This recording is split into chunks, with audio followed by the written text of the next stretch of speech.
ഭൂമിയിൽ സ്തുതി ശീലമാക്കുന്നവർക്ക് മാത്രമേ സ്വർഗത്തിൽ ദൈവത്തെ സ്തുതിക്കാൻ കഴിയൂ. പലപ്പോഴും നാം കരുതുന്നത് സ്വർഗത്തിൽ ചെന്നിട്ട് ദൈവത്തെ സ്തുതിക്കാം എന്നാണ്. എന്നാൽ സ്വർഗത്തിലെ ആരാധനയ്ക്കുള്ള പരിശീലന കളരിയാണ് നമ്മുടെ ഈ ഭൂമിയിലെ ജീവിതം. ഇവിടെ കഷ്ടതകൾക്കിടയിൽ സ്തുതിക്കാൻ പഠിക്കാത്തവർക്ക് സ്വർഗത്തിലെ മഹത്വത്തിൽ സ്തുതിക്കുക അസാധ്യമാണ്.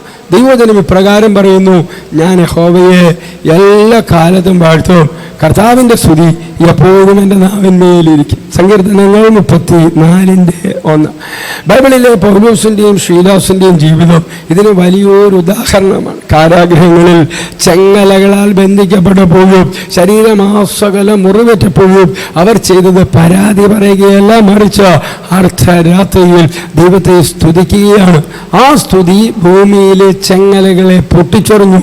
ഭൂമിയിൽ അവർ പാടിയ ആ സ്തുതിഗീതമാണ് അവരെ സ്വർഗീയ സമാധാനത്തിന് ഉടമകളാക്കിയത്. നിങ്ങളുടെ ജീവിതത്തിലെ ഏറ്റവും ഇരുളടഞ്ഞ രാത്രികളിൽ നിങ്ങൾ ദൈവത്തെ സ്തുതിക്കുന്നുവെങ്കിൽ സ്വർഗത്തിലെ മാലാഖമാർ പോലും നിങ്ങളെ അത്ഭുതത്തോടെ നോക്കും. സ്തുതി എന്നത് വിജയത്തിന് ശേഷം നൽകുന്ന നന്ദിയല്ല, മറിച്ച് വിജയത്തിന് മുൻപ് പ്രകടിപ്പിക്കുന്ന വിശ്വാസമാണ്. ഭൂമിയിലെ നമ്മുടെ സ്തുതികൾ സ്വർഗത്തിലേക്കുള്ള പ്രവേശന കവാടങ്ങളാണ്.